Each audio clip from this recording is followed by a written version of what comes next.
Now we're going to talk about the mindset that you're going to use when you interview for a job. Now the mindset is a bit of a challenge because it's something that may last days, weeks, or months while you're interviewing. But you do need to have a bit of a warrior attitude as well as a bit of a relaxed attitude when it comes to mindset. And one of the things that we encourage people to do is to be the most prepared, passionate, and qualified that you can be when you're interviewing for a job. So in the preparation, and preparation is what you want to be, is you want to have research. You want to do your research. You want to know about the company, about the people that you're going to interview with, the type of job that you're doing, what that job looks like maybe a year after you've taken, after you've accepted the job. You want to know what the win looks like, what the projection looks like.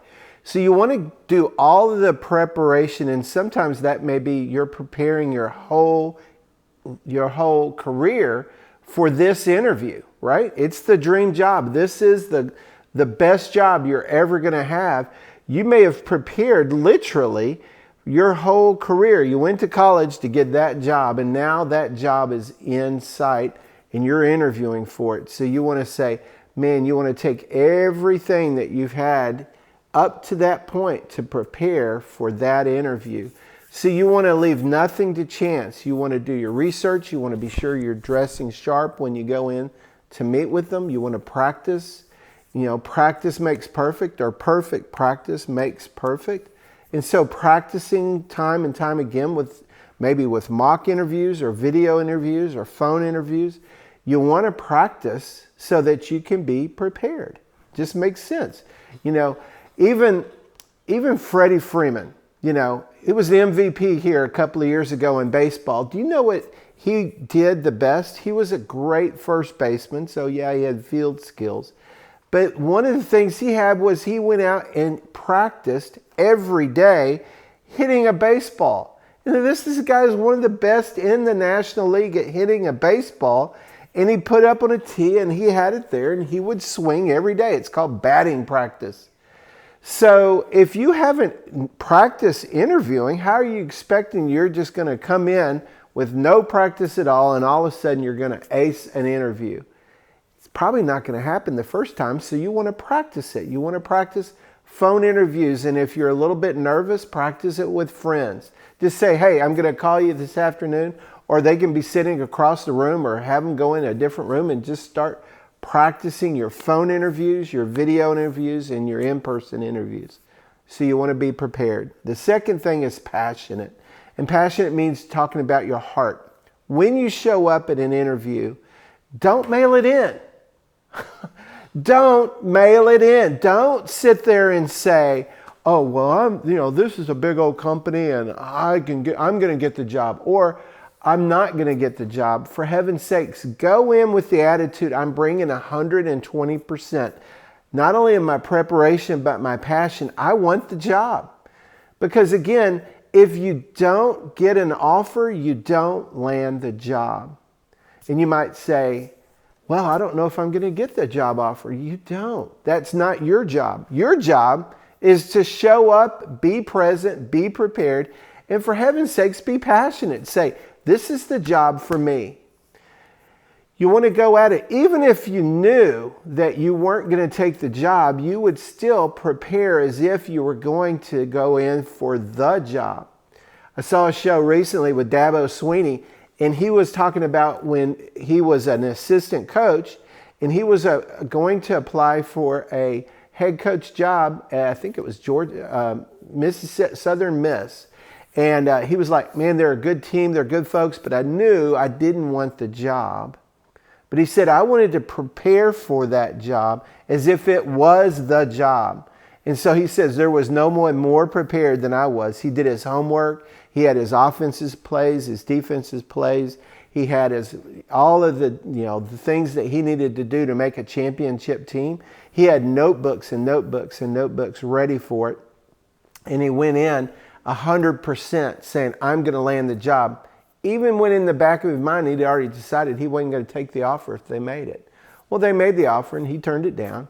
And then a couple of years later, he was prepared. He was using it as a practice session for going to Clemson and getting the head coaching job at Clemson. So being passionate means that you're 110% committed emotionally for that job. If you're there, give it 110%. Even if you say, well, I'm not sure I'm going to get a good offer. Well, you don't know until you show up and you're passionate and prepared. So bring your heart to the table and you're saying, I am here, I'm ready to go. Now, the third step is being the most qualified. Now, a lot of jobs they're like people out there with maybe degrees. They may be PhDs or master degrees. They may not have, you may not have as much in those areas as being qualified, but paper and qualifications and education only goes so far. The other parts of it is your passion that you're bringing to it. If you bring passion and you're asking wise questions and you're prepared, all of a sudden you become the most qualified because you're the most prepared. It's amazing how it works like that. So be on it and prepare. If you're passionate and you bring your qualifications and your experience, and even if you're not experienced, you want to be able to bring your people skills. This is a crazy story, but I'm going to tell you anyway. I had a friend of mine, she went in for a job. She was a biologist, and she was applying for a job. She just goes, I saw it online. I applied for it. I didn't even know if I qualified at all. She went in and the guy started asking, they had a great little intro interview. He asked a question she did not know. She didn't know the answer. She was just like clueless. And she just goes, oh, well, and she looked up and he had African violets behind him up on the board. And she goes, I was just noticing those African violets. Those are amazing. He goes, oh, well, that's my hobby. And it was the craziest thing. She just hijacked the whole conversation, switched it to something else when they got to a point that she had no clue. And she hijacked it. He talked for 5 minutes about the African violets, and then they got back to the point. He completely forgot the line of questioning. He goes, well, I think you're great for the job, and offered her the job. So sometimes you can just hijack it and, if they ask a question you're not ready for, you can just switch subjects. Or you can say, I don't know the answer to that question, but by golly, I will. On day one, I'll know the answer to that question. Or I'll just ask you, tell me the answer. So you don't have to know all the answers. You don't have to be the most qualified on paper because, quite frankly, they're looking for people who can come in and help them solve the problem. And that someone that they would enjoy working with side by side, week to week. Maybe someone they'd like to go out and have a beer with sometime, or, enjoy each other's company.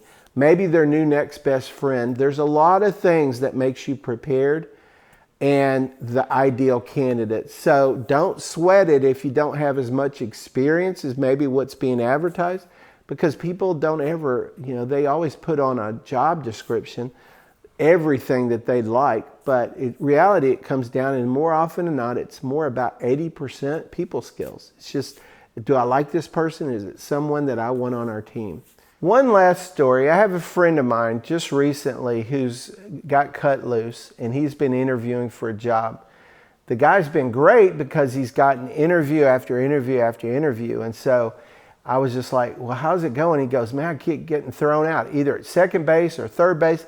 I just don't get the offer. And I was like, well, what do you think the cause of that is? He says, I'm not sure. And I said, well, it could be several things. And so I pointed out a couple of things and said it could be your confidence. But sometimes people come in with the attitude, look, I've had 7 interviews and I haven't gotten a job offer. I'm no good. Nobody wants me. And you bring that negative energy into the meeting with you. It's kind of like you come in and go, okay, I'm just going back to the offer. I'm taking another interview and I know you're going to turn me down again too, right? So here's the deal. You don't control outcomes. You don't control them. You don't control whether the answer is yes or the answer is no. What you can control is whether you show up and you are prepared, passionate, and qualified. Your job is to bring 110% of you to each and every interview. The outcomes you have to leave to the other people's hands and to God's hands. So sometimes just pray and say, Lord, please help the boy. Okay, pray. pray and pray early, pray often, but show up. And when you show up, take all that negativity, all those no's, and put them behind you. Again, we talked earlier about Freddie Freeman. Do you know that he's only successful? You know, if he's successful 2.5 times out of 10, he batted .250. If you're successful 3.5 times, you're one of the greatest baseball batters of all time, .350. So the answer is going to be no more often than not, but that's not the point. The point is you get in the batter's box and you give it everything you have. You focus, you're showing up, you're interviewing, you're doing everything that you can to land the job. So that's the why it's important to bring 110% to every interview, regardless of the outcome, because you don't know what the outcome's going to be. You do your job, let them do their job, and trust the Lord that it's going to work out for you.